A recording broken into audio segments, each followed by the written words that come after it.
呢隻呢就係一個亞加力膠片黐嘅，就準備呢攞嚟做一個盛水兜，盛住上邊個冷氣機滴水問題。咁呢度呢有個銅嘴，咁啊到時準備駁一條呢個透明嘅膠喉。咁點解呢要做呢個嘢呢？就因為呢度上邊呢，就呢部冷氣機一太舊啦，已經有20幾年歷史。但係呢，佢係依然都係好凍嘅喎，冇問題嘅喎，同新機一樣。但係換冷氣機呢，就麻煩啦。好啦，咁而家上翻嚟睇呢個。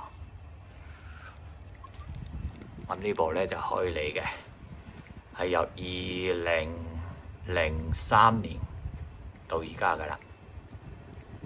咁呢已經係有23年歷史。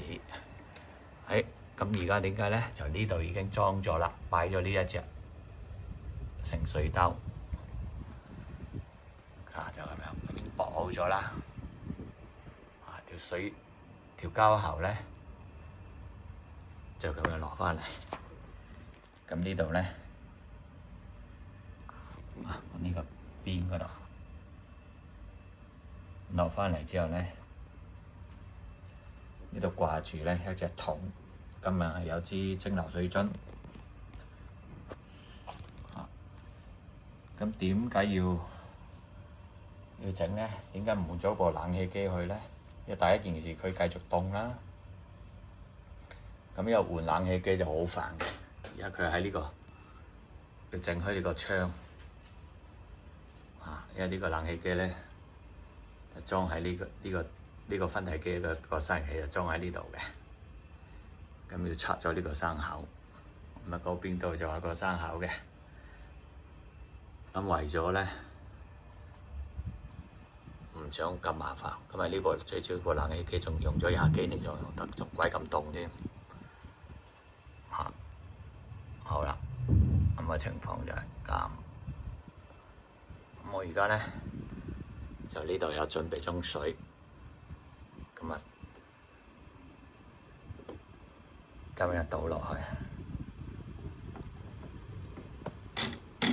好啦，啲水呢就一路滑，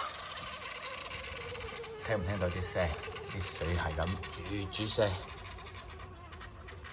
今日經過呢度流落呢度。今日嘅氣温呢，都已經係34度，下晝啊。好啦，我而家可以睇住呢個水。咁我繼續倒多啲水落去。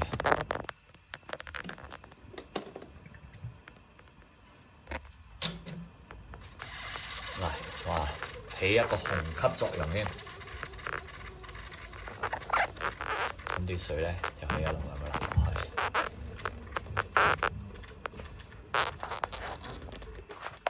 咁呢一隻嘢呢，就喺荃灣嘅享和街做嘅。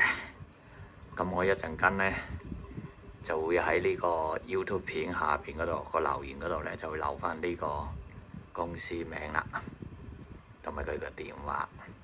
咁而家就令到呢部冷氣機繼續可以繼續用，咁咪一路希望用落去啦，又唔使換咗呢部冷氣機。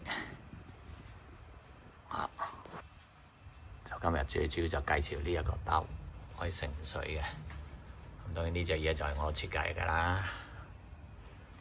而家啲水呢，已經流咗落嚟啦。咁又再試多下，拎上嚟。喺上邊，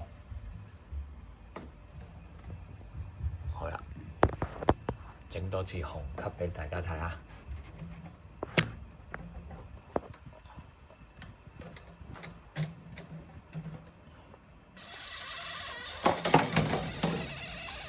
聽唔聽到聲？煮聲啊！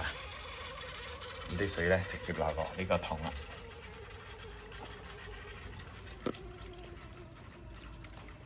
咁嘅效果係非常之正。